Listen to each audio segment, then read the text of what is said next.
The following podcast is going to contain spoilers, along with me, just a regular guy, talking about all the things I love, such as comics, movies, television, music, and books. So yeah, proceed at your own risk.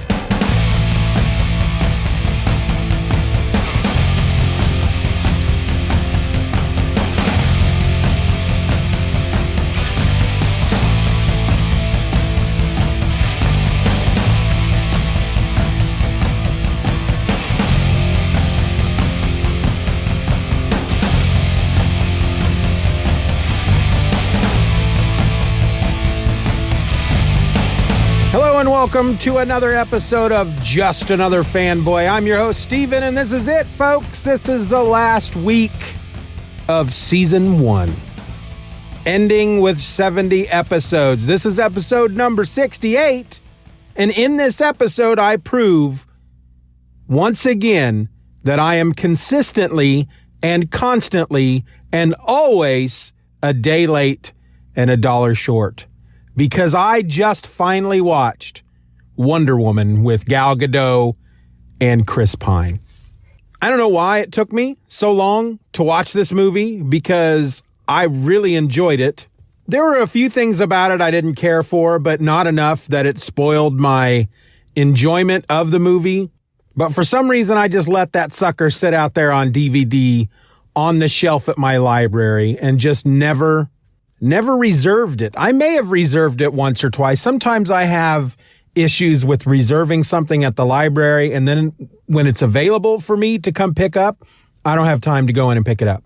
We do try to go into the library once a month, but when you reserve something and it's ready to go, they put it on a reserved shelf, and it only sits there for like 5 days, maybe 7 days. And if you're not able to get in there during that time frame and get it, then it moves on to the next person, or it goes back on to the main shelf. So I have just been spending all this time not watching Wonder Woman. Now, it's possible that somewhere deep within me, I didn't go out of my way to get this movie because the lead was a female, and maybe my dude brain was just not willing to go the extra mile to watch a movie starring a woman. I don't know. I don't know if that's the case. If it is, maybe I need to sit down and have a long talk with myself. But I finally watched it. I finally got it. I reserved it. I happened to be going to the library the weekend that they put it on the hold shelf, took it home, and I watched it that night. And it was really good. Now, like I said, there were some things that I didn't care for in the movie, but again, it wasn't enough to spoil my enjoyment. First off, I know that with the Marvel movies, they have a certain look they're going for, a certain style, a certain cinematic style when it comes to like the action sequences and the fight scenes. I feel like I read that somewhere. I feel like that's why Edgar Wright, eventually, one of the reasons he jumped off of Ant-Man was due to him feeling some constraint over the style he was required to use for the action sequences. I'm not 100% about that, but I feel like Marvel, I know I read somewhere that Marvel has a certain house style, that they want all their movies to fit a certain house style when it comes to the action and the fight scenes. Well, when I watched Wonder Woman, it dawned on me, because a number of the action scenes and the fight scenes would suddenly devolve into one of the characters would do this awesome jump flip type thing and shoot an arrow or throw a sword and as soon as they jump, it just goes into slow motion and shows it all very slow and detailed. And it dawned on me after the third or fourth time that it did that. My first thought was, did Zack Snyder direct this? And I knew that wasn't the case. I knew that it was now I can't remember her name. Patty Jenkins, I think that's her name. But that's when it hit me that they must be trying to follow some kind of style guide so that the look of the movie, especially the action and fight sequences, match the look of a Zack Snyder movie, so that Man of Steel and Superman v Batman and Justice League and Wonder Woman would all match as far as the look. And I get that, but I'll be honest with you, I'm not a huge fan of the action suddenly going into slow motion to highlight a certain move. I think if an action sequence is really fast paced, if it's shot correctly, if it's not that jerky handheld camera look that seems to be only there to mask the flaws within a fight sequence or an action sequence, as long as it's shot correctly, I like a good fast-paced action sequence that just really just moves at a high clip, especially fight scenes. So every time that they would do that with Wonder Woman, just suddenly, boom, slow motion, she's flipping, she's turning around, she's throwing a kick or using her lasso or whatever. It always takes me out every time. It's just, oh, okay, I guess we're highlighting this move. And it's starting to feel a lot like, I know I've ranted before about the whole two characters who are fighting and they fall off a cliff or they fall off a building and they're falling from a large distance, but they continue fighting as they're falling. How that just drives me crazy anymore. How the first time you saw that, maybe even the second, third, or fourth time, you were just like, holy crap. They really don't like each other. They really want to win this fight because they're fighting as they're falling. Most normal people would be freaking out that they're falling 300 stories. But these two are just so into the fight. They're so focused that they have to fight while they're falling. Well, now I'm starting to get that way with these little slow motion breaks where a fight scene will be going on really good. And then all of a sudden, oh, well, I guess this person is flipping in air and I suppose it's cool. So let's highlight it, I guess. The first time you saw something like that was in movies like The Matrix and those kind of, and then like, for example, the movie 300, when Zack Snyder does that, because that's just his thing. The just like Michael Bay loves to do the slow motion walk up. Zack Snyder likes to do the, highlight a certain part of the fight scene by slowing it way down. And the first time you saw that, it was, okay, stylistically, that's really cool. But after a while, it gets old. But again, while it happened enough that I obviously noticed it and it got me to thinking about the stylistic choices, it still didn't ruin my enjoyment of the movie. So I'm sure by now I'm probably the only nerd left in the world that hadn't seen the movie. I'm sure everybody listening to this has seen the movie. So I'm not going to go into a lot of detail about what the movie was about.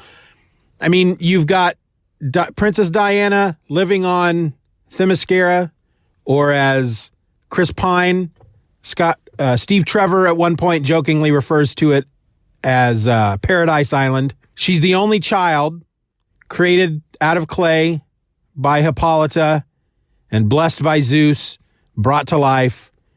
But there's something about her that they're not telling her. She wants to learn how to fight. Everybody else, all the other Amazons on the island, spend their day training to fight, and she wants to learn.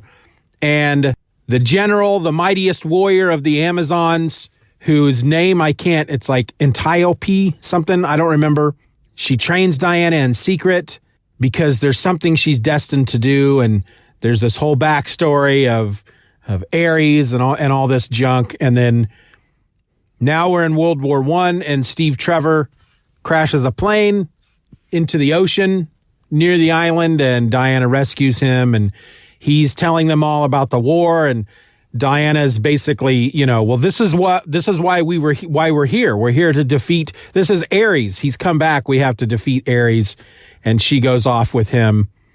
And so the other part of the movie that kind of took me out of it, or not really took me out of it, but there is so she's basically left Paradise Island, or Themyscira, with Steve Trevor to go get into the war to kill Ares. Once she kills Ares, then the war is over and men will be happy again, and peace will ring out across the land. So throughout the movie, you're assuming Ares is this German general who, along with this scientist woman with a messed up face. They have developed a new kind of gas that eats through gas masks and will kill hundreds of millions of people. You're just assuming the whole time, or at least they want you to assume that this guy is Ares when it's actually somebody else. And I picked up on it right away. And I'm not trying to say that as I'm super clever, because I'm not. You should know by now that I'm not super clever. So if I picked up on it right away that the German guy wasn't Ares, but it was this other dude, then maybe they didn't do a good job of throwing that red herring out there. And maybe it's just because that happens so often in movies now. That also is a trope that I'm starting to get tired of, because in my latest episode of my other podcast, which is only available to patrons, if you want to contribute $1 a month, $1 every month, that's it. You can become one of my patrons and you can listen to this podcast called My Other Podcast. But in the previous episode, this past Saturday of My Other Podcast, I talked about Men in Black International and how there was a mole within Men in Black and they want you to believe it's one guy and it's actually a different guy. And that's another trope that I'm starting to get tired of, that we're starting to see a lot lately. It's the bad guy is a mystery. We don't know who the bad guy is. We know that there is a bad guy, and we're going to put somebody in front of you that is obviously the bad guy, but we're going to pound on it so hard that he's obviously the bad guy that it's actually this other guy. It gets old after a bit, but I still really enjoyed the movie. The Amazons were awesome. I hope that we eventually get to a point. I would love for the DC movies to get to a point where it's like Endgame, where we get a Justice League movie where they are fighting frickin' Darkseid. And I know it's going to be difficult for DC to do that at this point, because it would be, you wouldn't be able to help but compare that to the Marvel movies and Thanos, because that's, Darkseid, he came first. I'm pretty sure he came before Thanos, but they're pretty much the same guy, right? Who's the biggest, baddest cosmic entity in Marvel? It's Thanos. Who's the biggest, baddest cosmic entity in freaking DC? It's Darkseid. And so you're going to get those comparisons. They're both evil despots. They're both super powerful. They're both big and muscular. Can we not just have a bad guy once in a while that is super powerful and totally cosmic and is a real BA, but he's like frail and skinny, or even just like a little dude? Can we do that? Maybe I will, but that's the comic book thing. You got to make the dudes big and muscular because that exudes power. That's a visual cue that this person is powerful. But I would like to see something like that with the DC movies, where we get a Justice League where we get all these characters, and with Endgame you had the Wakandan army, and in Justice League we could have the freaking Amazonian army just kicking butt all over the place. Gal Gadot, I really enjoy as Wonder Woman. She's not typically someone that springs to mind when I think of Wonder Woman. Wonder Woman in the comic books, for me, has always been tall and statuesque, and maybe that's why they give her the freaking high-heeled platform sandals to try to make her a little bit taller. I don't know. Seems kind of silly footwear for a warrior to wear. There was also a moment in the movie that I thought was rather silly, but you had to get that Wonder Woman look. When she first goes into her first battle outside of Themyscira, they're in France, they're near the front, they're in a trench, and these people there's been basically the stalemate for, I don't know, however long, and people in the village are suffering, and she decides, that's enough. I'm going to go take out these Germans over in their trench. And she's wearing this coat, and she's got her hair tied back. And so she takes the coat off. So you see her in her Wonder Woman armor. And then she reaches up and she undoes her hair. So the hair flows all around her. And my first thought was, if she was an actual warrior, she'd keep her hair up, right? Why would you want to put yourself in a position where at any moment your hair can blow in front of your face and obscure your vision, even for a fraction of a second. That could cost you your life. But I get it. Stylistically, they have to do that. But that was a really good scene, minus the slow motion parts. But when she takes out the Germans. Chris Pine as Steve Trevor, I really enjoyed him. I thought he was funny. There was a moment, though, where my daughter is in the room with me. She's on her iPad and she's doing some stuff. So she's not watching, but she's listening. And there's a moment where Steve Trevor, I think it's still back on Themyscira, and he's in his bath. And Diana comes up to him and they start talking, and she says, "Are you a typical example of what of a man in your world?" And he says, "Well, I would be considered above average." And Palin just goes, "Wow."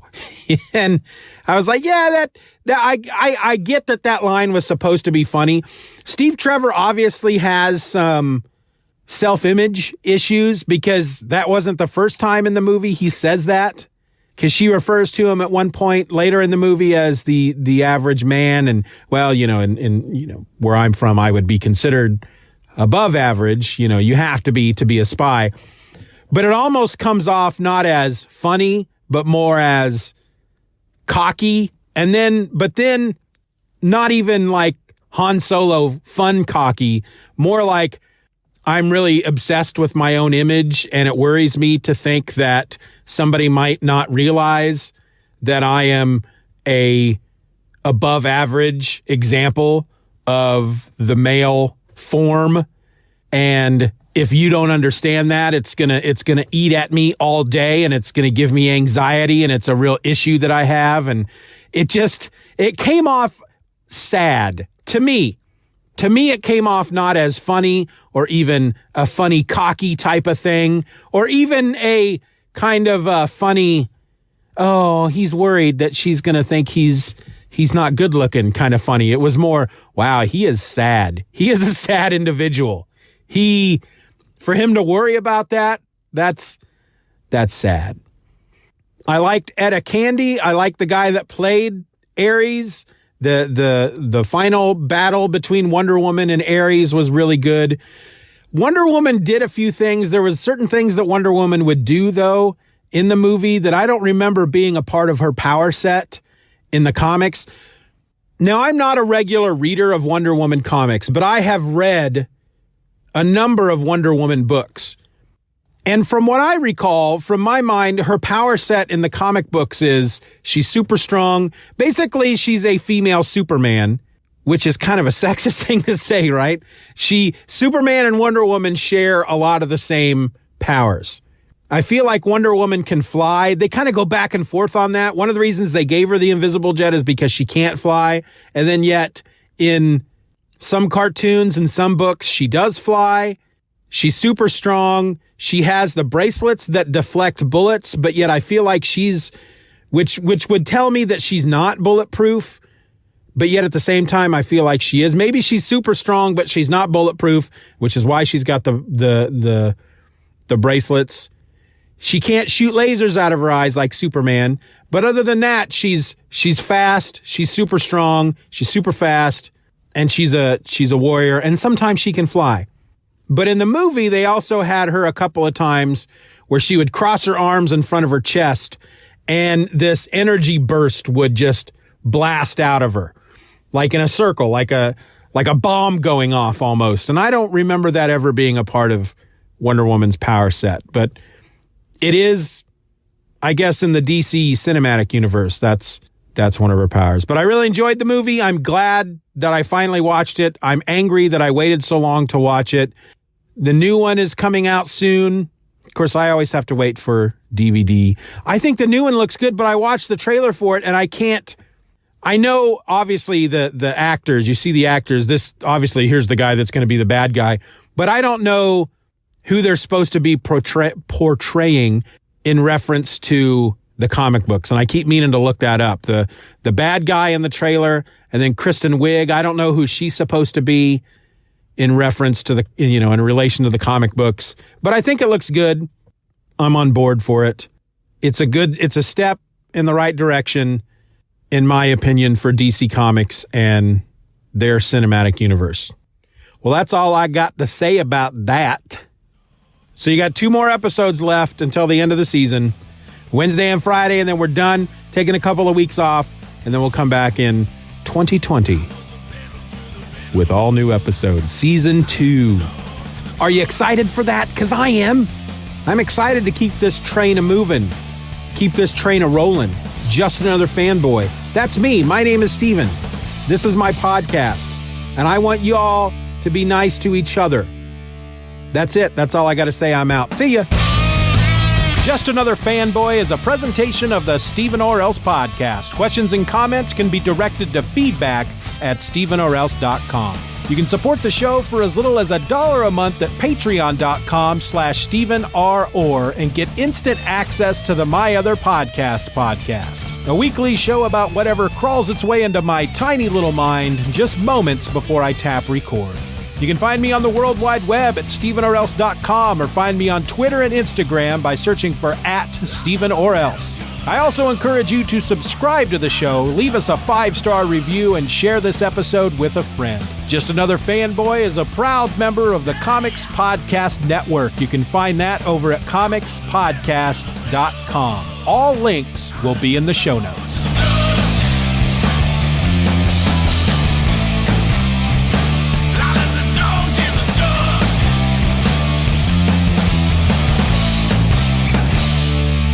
Bye-bye, Daddy. Bye-bye, Daddy.